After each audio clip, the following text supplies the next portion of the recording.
বিসমিল্লাহির রহমানির রহিম। আসসালামু আলাইকুম। কম্পিউটার অফিস অ্যাপ্লিকেশন কোর্স এর কম্পিউটার পরিচিতি পর্ব 1। আজকে আমরা যারা কম্পিউটার প্রশিক্ষণের উদ্দেশ্যে অংশগ্রহণ করেছি তারা অনেকেই এ সম্পর্কে অবগত এবং অনেকেই হয়তো নতুন।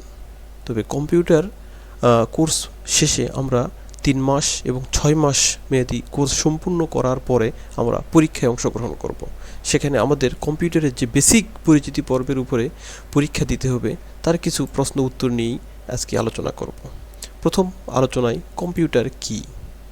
আমরা জানি কম্পিউটার কি। কম্পিউট শব্দের অর্থ হিসাব বা গণনা করা, আর কম্পিউটার শব্দের অর্থ গণনাকারী যন্ত্র। কিন্তু এখন আর কম্পিউটারকে শুধু গণনাকারী যন্ত্র বলা যায় না। কম্পিউটার এমন এক যন্ত্র যা তথ্য গ্রহণ করে এবং বিভিন্ন প্রক্রিয়ার মাধ্যমে তা বিশ্লেষণ ও উপস্থাপন করে থাকে। আমরা স্ক্রিনে যে কম্পিউটারটা দেখতেছি এটি একটি ডেস্কটপ কম্পিউটার, যার একটি অংশ এটাকে আমরা বলি CPU, central processing unit, monitor, keyboard, sound box. সাধারণত আমরা এই কয়টা সমন্বয়ে একটা ডেস্কটপ কম্পিউটার পরিচালনা করতে পারি। কিন্তু আধুনিক যুগে আমরা যে কম্পিউটারগুলো ব্যবহার করি তার মধ্যে এটি হচ্ছে ল্যাপটপ। আমরা সবাই এই দুটি কম্পিউটার সম্পর্কে অবগত আছি। তো কম্পিউটার পরিচালনার জন্যে আমাদের দুইটা মাধ্যমের সমন্বয় ঘটাতে হয়, যেমন হার্ডওয়্যার এবং সফটওয়্যার। তো আমরা এখন জানব হার্ডওয়্যার ও সফটওয়্যারের মধ্যে পার্থক্যটা কী। একটি কম্পিউটারের যা দৃশ্যমান অর্থাৎ দেখা যায় এরকম যন্ত্র ও যন্ত্রাংশকে হার্ডওয়্যার বলে। হার্ডওয়্যার বলতে কিবোর্ড, মাউস, মনিটর ইত্যাদিকে বোঝায়। আর দেখা যায় না অথচ অন্তরালে থেকে কম্পিউটারকে চালায় তাই সফটওয়্যার, যেমন বিভিন্ন প্যাকেজ প্রোগ্রাম। কম্পিউটারের প্রধান অংশ কয়টি? একটি কম্পিউটারের হার্ডওয়্যার মূলত 4টি ভাগে বিভক্ত। এই 4টি বিভাগের সমন্বয়ে কম্পিউটার তার কাজগুলো সম্পূর্ণ করে থাকে। 1. ইনপুট ডিভাইস, যেখানে ইউজার কোনো কাজের ইনপুট দিয়ে থাকে, যেমন কিবোর্ড। প্রসেসিং ডিভাইস, যার মাধ্যমে কম্পিউটার উক্ত কাজটি সম্পূর্ণ করে, যেমন প্রসেসর। আউটপুট ডিভাইস, যার মাধ্যমে আমরা উক্ত কাজের ফলাফল দেখতে পাই, যেমন মনিটর। স্টোরেজ ডিভাইস, যেখানে ডেটা অথবা তার স্টোর করে রাখা হয়, যেমন হার্ড ডিস্ক। প্রথমতই আলোচনা করব মনিটর নিয়ে। মনিটর, কম্পিউটারে আমরা যা কিছু করি সেটা দেখার জন্যই মনিটর ব্যবহার করা হয়। 2. মাদারবোর্ড। মাদারবোর্ড হচ্ছে একটি কম্পিউটারের প্রধান অংশ, যার মাধ্যমেই কম্পিউটারের বিভিন্ন হার্ডওয়্যারগুলো একে অন্যের সাথে যোগাযোগ করে থাকে। আর মাদারবোর্ডের ক্ষমতা যত বেশি হয় অন্য ডিভাইসগুলোকে সে তত বেশি সাপোর্ট দিতে পারে। আমরা মাদারবোর্ডের একটি ছবি দেখতেছি। এটি হচ্ছে আমাদের কম্পিউটারের ডেস্কটপ কম্পিউটারের মাদারবোর্ড।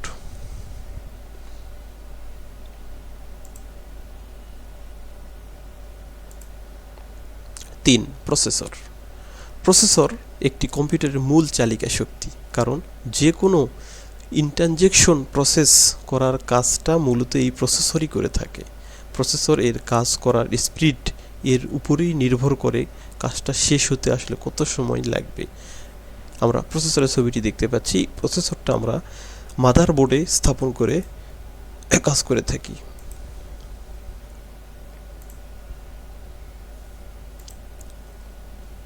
এরপরে জানব র্যাম। র্যাম এর পূর্ণ শব্দ হচ্ছে র্যান্ডম অ্যাক্সেস মেমোরি।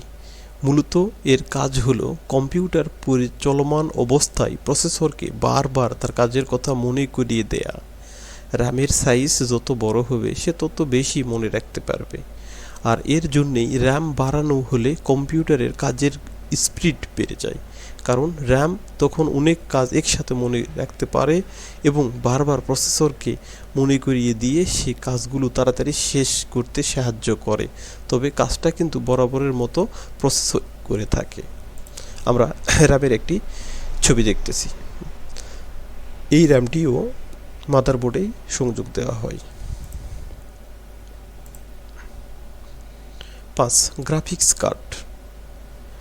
এক কথায় কম্পিউটারের আপনার সামনে ভিউ করার ক্ষমতা নির্ভর করে এই গ্রাফিক্স কার্ডের উপর, অর্থাৎ আপনি যত ভালো মানের গ্রাফিক্স কার্ড ব্যবহার করবেন আপনার কম্পিউটার মনিটরে ততটাই বেশি চকচকে ডিসপ্লে দেখতে পাবেন। মূলত হাই কোয়ালিটি গেমস খেলা কিংবা গ্রাফিক্সের কাজ করার জন্যেই এই ধরনের গ্রাফিক্স কার্ডগুলো ব্যবহার করা হয়। গ্রাফিক্স কার্ডের একটি ছবি। তবে আমরা গ্রাফিক্স কার্ড ব্যতীতও আমরা কম্পিউটার চালনা করতে পারি।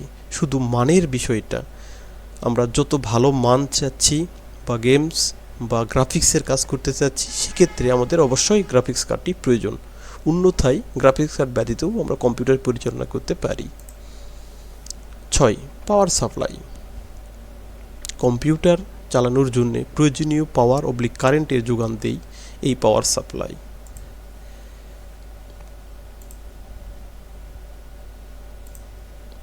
7. DVD room. External CD DVD চালানোর জন্য ব্যবহৃত হয়, তবে বর্তমান সময়ে এসে পেন ড্রাইভ এর মতো এক্সটার্নাল ডিভাইসগুলোর ব্যবহার বাড়ার কারণে ডিভিডি রুমের ব্যবহার অনেকটাই কমে গিয়েছে। ডিভিডি রুমের একটি চিত্র। Hard disk.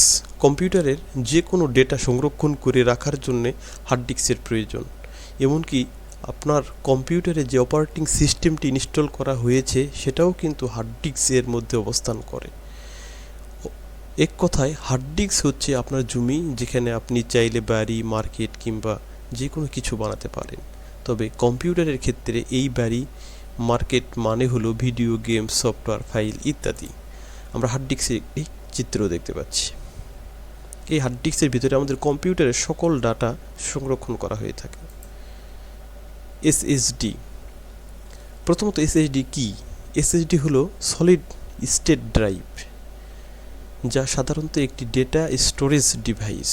এটি সাধারণত ন্যান্ড ভিত্তিক ফ্ল্যাশ মেমোরি ব্যবহার করে ডেটা সঞ্চয় করে থাকে এবং এটি স্পিনিং ম্যাগনেটিক ডিস্কে ডেটা সঞ্চয় করে বলে এটি অন্য হার্ড ডিস্ক ড্রাইভ থেকে ভিন্ন ধরনের। এসএসডি এর চলমান অংশ নেই, আর এই কারণে এটি দ্রুত কাজ করে, অধিক টেকসই হয়ে থাকে। এসএসডি এর মূল বৈশিষ্ট্যগুলোর মধ্যে দ্রুত গতিতে কাজ করা, কম শক্তি খরচ করে ব্যাটারি লাইফকে দীর্ঘায়িত করা, শব্দহীনভাবে কাজ করা, আকারে ছোট এবং হালকা হয়ে থাকে, সময়ের সাথে সামঞ্জস্যপূর্ণ ক্ষমতা বজায় রাখা ইত্যাদি উল্লেখযোগ্য। সাধারণত ল্যাপটপ, ডেস্কটপ কম্পিউটার, সার্ভার এবং বিভিন্ন ধরনের ইলেকট্রনের ডিভাইসে এটি ব্যবহার করা হয়। আমরা হার্ড ডিস্কের পরিবর্তে এসএসডি ব্যবহার করেও কম্পিউটার পরিচালনা করতে পারি, অথবা হার্ড ডিস্ক এবং এসএসডি দুটোও একসাথে রেখে আমরা কম্পিউটারের গতিবৃদ্ধি করতে পারি। অর্থাৎ হার্ড ডিস্ক এবং এসএসডি দুটি একে অপরের পরিপূরক।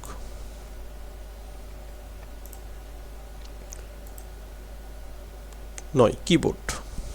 অন্যতম প্রধান ইনপুট ডিভাইস, যার মাধ্যমে কম্পিউটারকে লিখে লিখে ইনস্ট্রাকশন দেওয়া হয়, এটি হচ্ছে একটি কিবোর্ড।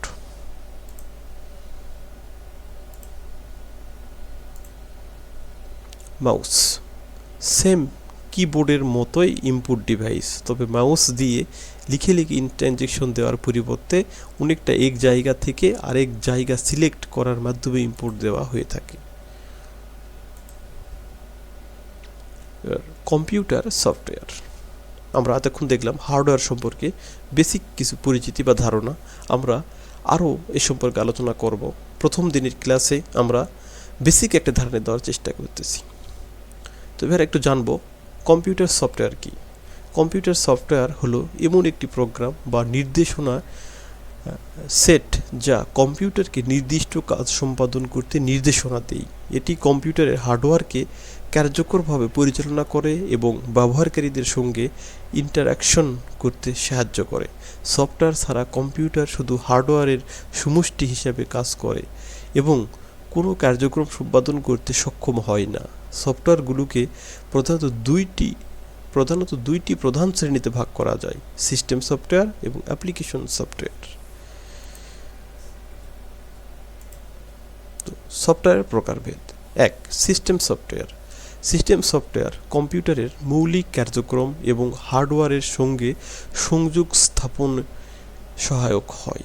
এটি কম্পিউটারের মূল ফাংশন, রিসোর্স ম্যানেজমেন্ট এবং বুটিং প্রক্রিয়ার জন্য দায়ী। উদাহরণ: operating system OS, Windows, Mac OS, Linux, Android ইত্যাদি। অপারেটিং সিস্টেম কম্পিউটারের সব কাজ নিয়ন্ত্রণ করে এবং ব্যবহারকারী এবং হার্ডওয়্যারের মধ্যে সংযোগ স্থাপন করে। ড্রাইভার সফটওয়্যার এটি নির্দিষ্ট হার্ডওয়্যার ডিভাইস যেমন প্রিন্টার, গ্রাফিক্স কার্ড সঙ্গে অপারেটিং সিস্টেম সংযোগ স্থাপন করে। ইউটিলিটি সফটওয়্যার সফটওয়্যার কম্পিউটারের রক্ষণাবেক্ষণ এবং কার্যকারিতা বাড়ানোর জন্য ব্যবহৃত হয়। উদাহরণস্বরূপ antivirus, disk cleaner, file manager ইত্যাদি।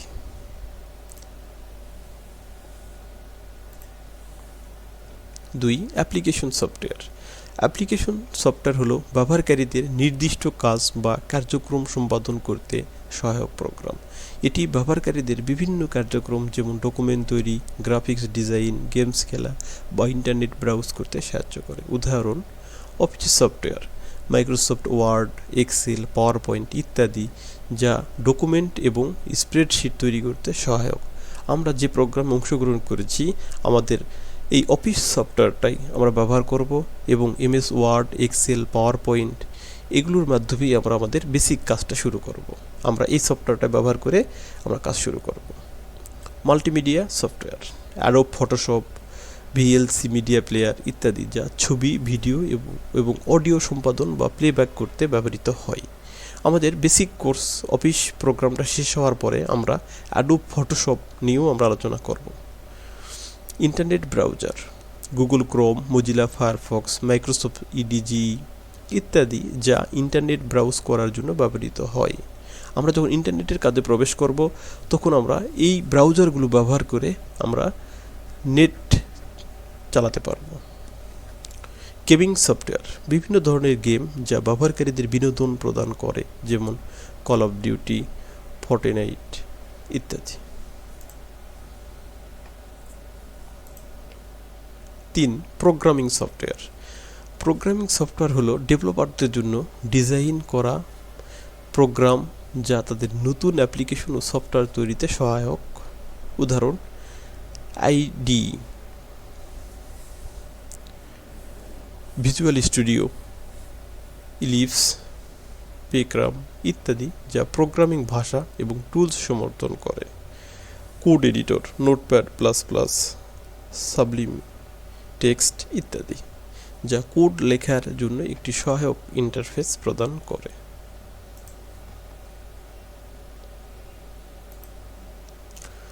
সফটওয়্যারের বৈশিষ্ট্য: ইনস্টল এবং আনইনস্টল করা যায়।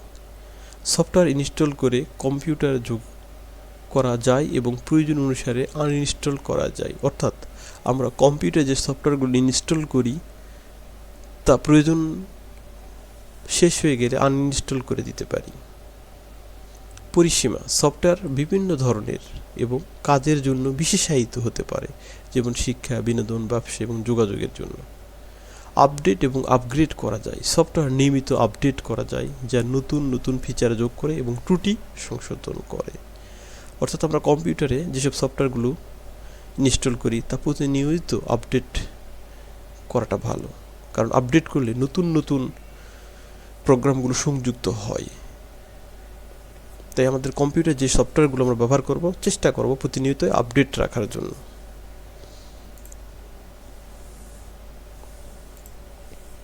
সফটওয়্যারের গুরুত্ব: কম্পিউটার পরিচালনা। সিস্টেম সফটওয়্যার কম্পিউটারের কার্যক্রম নিয়ন্ত্রণ এবং পরিচালনা করে, যা কম্পিউটার সিস্টেমকে সঠিকভাবে কার্যকর করে তোলে। ব্যবহারকারীর কার্যক্রম: অ্যাপ্লিকেশন সফটওয়্যার ব্যবহারকারীদের বিভিন্ন কার্যক্রম সম্পাদন করতে সহায়ক, যা তাদের কাজের দক্ষতা বাড়ায়। কাস্টমাইজেশন এবং নমনীয়তা: সফটওয়্যার ব্যবহারকারীদের এবং ডেভেলপারদের জন্য বিভিন্ন কাস্টমাইজেশন এবং নতুন ফিচার যোগ করার সুযোগ করে দেয়। সফটওয়্যারের সীমাবদ্ধতা: প্রতিটি জিনিসেরই একটি সীমাবদ্ধতা বলে কথা আছে, তাই আমাদের সফটওয়্যারটারও একটি সীমাবদ্ধতা আছে। ত্রুটি এবং বাগস। সফটওয়্যারের মাঝে মাঝে বাগ বা ত্রুটি থাকতে পারে যা প্রোগ্রামের কার্যকারিতা বা নিরাপত্তার সমস্যা তৈরি করতে পারে। যদি কখনো আমরা লক্ষ্য করি সফটওয়্যারটি সঠিকভাবে কাজ করতেছে না, সেক্ষেত্রে আমরা সেটাকে আনইনস্টল করে আবারও নতুন করে ইনস্টল করে সমস্যাগুলোকে সমাধান করতে পারবো। সিস্টেম রিসোর্সের প্রয়োজন। কিছু সফটওয়্যার উচ্চ সিস্টেম রিসোর্সের প্রয়োজন করে যা পুরনো বা নিম্নমানের কম্পিউটারে সমস্যা তৈরি করতে পারে। যেমন আমরা যদি ব্যবহার করি উইন্ডোজ 10, সেখানে যে সফটওয়্যারগুলো ভালোভাবে কাজ করে তা যদি আমরা উইন্ডোজ 7 এনে ইনস্টল করি, হয়তো সেখানে সমস্যা সৃষ্টি করতে পারে। তাই ভার্সন অনুযায়ী আমাদেরকে সফটওয়্যারগুলো ইনস্টল করা প্রয়োজন। নিরাপত্তা ঝুঁকি। সফটওয়্যার ডাউনলোড এবং ইনস্টল করার সময় মালওয়্যার বা ভাইরাস ঝুঁকি থাকে যা কম্পিউটার নিরাপত্তা বিঘ্নিত করতে পারে। সেক্ষেত্রে আমরা যদি কম্পিউটার অ্যান্টিভাইরাস ব্যবহার করি, আমরা নিরাপদ বা ঝুঁকির মধ্যে থেকে বেঁচে থাকতে পারবো। তাই কম্পিউটারের সাথে অবশ্যই আমাদের অ্যান্টিভাইরাস ব্যবহার করা প্রয়োজন এবং তা আপডেট এবং লাইসেন্স ভার্সন, যা দ্বারা আমার কম্পিউটার এবং নেট থেকে ঝুঁকিপূর্ণ ভাইরাস মুক্ত রেখে আমার কম্পিউটারটাকে সচল রাখবে।